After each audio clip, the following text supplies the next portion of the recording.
Good Sunday morning, everyone. This is Mitch. Hope you guys have been having a great weekend, having a safe weekend. We're going to give you an update on what is going on today in the weather world. There is going to be severe weather. The chances have increased. There's now an enhanced risk. I'm about to show you that here in a second. But I also want to mention yesterday ended up overperforming big time as far as severe weather. There was multiple tornadoes. I think I got an unconfirmed amount from multiple social media sources that I think there's been 6 people who have lost their lives, including 2 children. So it's very unfortunate when these kind of setups happen.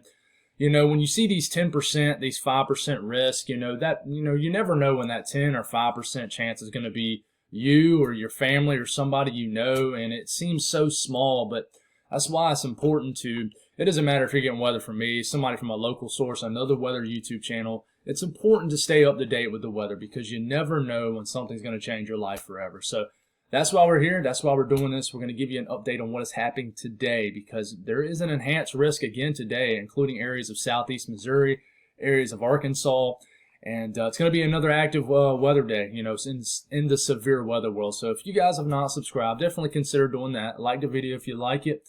The social media platforms are over there. Obviously, when I'm not out storm chasing, I'm not a full-time storm chaser right now or anything, guys. I do it part-time, but Twitter, I try to retweet as much stuff as possible to try to just get stuff out there. So definitely hit me up on there. If you guys got anything I can pray about, please put it in the comments below.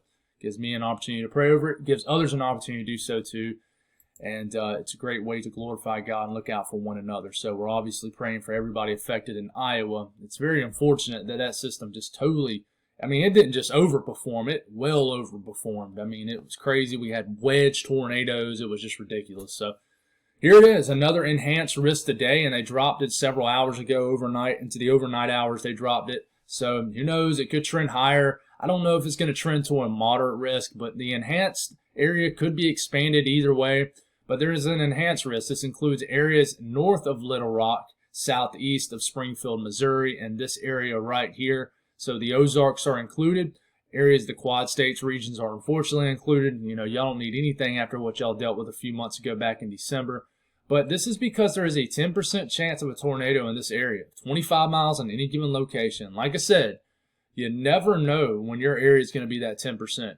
And don't ignore the area in the 5% risk either, you know, in the slight region. So there's going to be a chance for a tornado in that region too.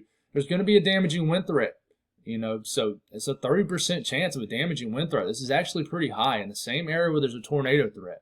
So you need to watch out. The hail threat's kind of low. You got some decent mid-level lapse rates that are going to help the surface-based Cape convective energy to really get fired up with these storms. But you don't have altogether very, very steep mid-level lapse rates, and that's usually when you have a lot of a kind of cold air aloft. But anyways, I don't want to get too tied up on that since it's not going to be a big deal today. Yesterday it was. There was some monster hail. So let's check out what's going on. The latest HRRR model. We're rolling through here in time. We're getting into the mid-morning hours. You already have convective activity firing up. Some showers and storms in central Arkansas and even areas of far North Texas, Northeast Texas, areas of Southeast Oklahoma, and then the Quad States region. As you're getting going through in time, I know I've kind of ignored the wintry side of this. It's just not really the dangerous side. You're going to have an area of heavier wintry precipitation, frozen precipitation, moving through areas of Kansas, and it'll move through far northern Missouri and southern Iowa. So areas that saw severe weather last night, we'll see some winter weather today. It's a little bit later this evening and afternoon. But these are the storms you watch down here. This environment right here is the warm sector setting up. Moist sector is here, low-level jet. Cape values pushing over 1,000 joules per kilogram on average in this area of surface-based Cape. And, I mean, you're just going to have an atmosphere for an enhanced tornado threat. And let's go on and just get a little bit closer in this region. And here we go, going through in time. We're getting into the mid-afternoon hours, probably about 2, 3, 4 p.m., and you have to watch all these storms right here because this environment right here is you know, an area that tornadoes could form. I just mentioned, you know, the higher moist levels. You got dew points well into the 60s, Cape values on up there. And moving through in time, all these storms right here, you see how they're kind of discrete? They're kind of on their own. They're not really congealed together unless you're up here. That is the dangerous part of this, just north of Little Rock. They're kind of separated. They're discrete. They're on their own. They're taking advantage of whatever the environmental factors are at bay. And as you're getting into, later this afternoon, this evening, all these storms are going to be dangerous right in this area. So it's kind of hard to predict where exactly these storms are going to be, but watch out southern and southeast Missouri too. These storms, this looks like a nasty supercell just north of Jonesboro, Arkansas, crossing into the Missouri-Arkansas state line, the Quad States region. Watch out for storms like this, especially the southwest flank of this. This could be a tornado. You just don't know. It's impossible to figure out where these storms are exactly going to hit. But just know that if you're in these regions, I'm telling you guys, download Radar Scope or Radar Omega. I don't know much about that app, but I know Radar Scope that you can plug in your address and it tells you exactly where it is, and it's 99% accurate. It's hard to say anything's 100% accurate, but you know what I mean. I'm telling you, don't just log on to your Weather Channel app and say, oh, it's going to be storming at 3:30, and you're looking at it at 9:30 that morning. That's not accurate. It's bogus. I'll be real with you. But it's going to be active in this region. All these storms will have a chance to produce a tornado, and even later into the evening, the severe weather threat will be ongoing as the sun goes down. These storms up here can produce, just east of Fayetteville, Arkansas. And then they continue to move into southern Missouri, and then there will be kind of the main line associated with that boundary that moves through.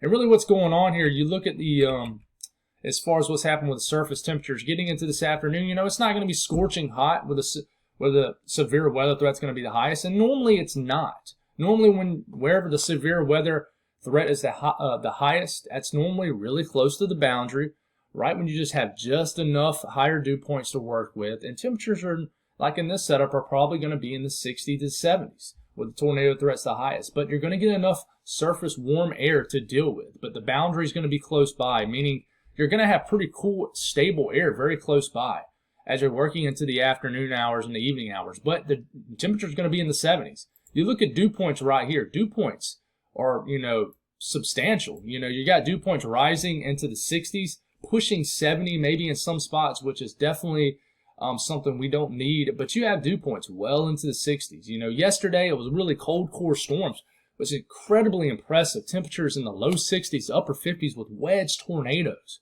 Just unheard of, but you threw enough CAPE into that atmosphere, and the CAPE ended up verifying probably a little higher than what models were showing. And I tell you what, when you overperform on CAPE in any kind of setup like this, you're going to have a chance to overperform as far as the severe weather setup, and it becomes 3, 4, 5 times more dangerous. So the HRRR model for yesterday's event showed CAPE values, which ended up verifying, and that's why I've been showing the HRRR model in this video. But look at this. You got dew points reaching well into the 60s, a lot of surface moisture to deal with, and that's just one factor for severe weather. Then you're looking at the convective elements here. CAPE values reaching, if you're looking at the HRRR, it's saying surface CAPE reaching over 2,000 joules per kilogram. And what I worry about that is it really spikes up here. Right where I just showed you that dangerous storm kind of near Jonesboro at around, right into here. This is for about 5, 6, 7 p.m. Central Standard Time. Just north of Jonesboro. You look at that, and then you look at the CAPE values right around that area. Man, got to worry about something in that region a little bit later this evening. I'll be interested to see how that verifies. I'm not calling it or anything, but watch out any supercell development along this CAPE boundary in general. Much more stable air up here where you have no CAPE, but then you quickly get into a sector where there's high-end CAPE right here. It's dangerous. Be careful. Then you look at the low-level jet and what's going on here. Of course, you got your wind energy. The low-level jet really ramps up right around the warmest, so around the evening time. You got low-level jet pushing 40 to 50 knots. This is dangerous. It really is. You look like a random sounding right into here. This is a tornado sounding. You got basically the steep mid-level lapse rates, which are going to help that surface-based CAPE. A tornado sounding. You got a hooking hodograph, low top hodograph right here, and winds varying with height. So, this is a classic tornado sounding, but you don't have any high-end temperatures, dew points in the 60s or anything like that. But you don't need that. You don't need that. You saw that yesterday. You really don't.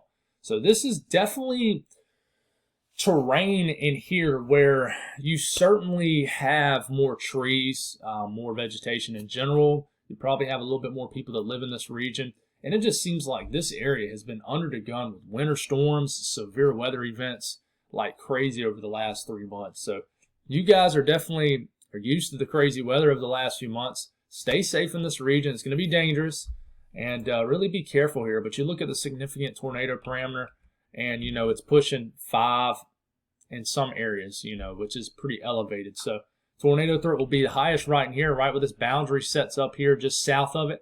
And it's going to be dangerous, guys. So dangerous day. I'm not saying it's going to be a tornado outbreak, but it could be. Yesterday was. And let me tell you, I'll be honest, I did not think yesterday was going to be any kind of sort of tornado outbreak. And it certainly was an isolated tornado outbreak. And it ultimately killed people. And it's very sad. So stay weather aware today if you're in this region. And my nose is acting up on it right at the tail end of this video. But y'all stay safe. God bless everybody. And y'all stay safe.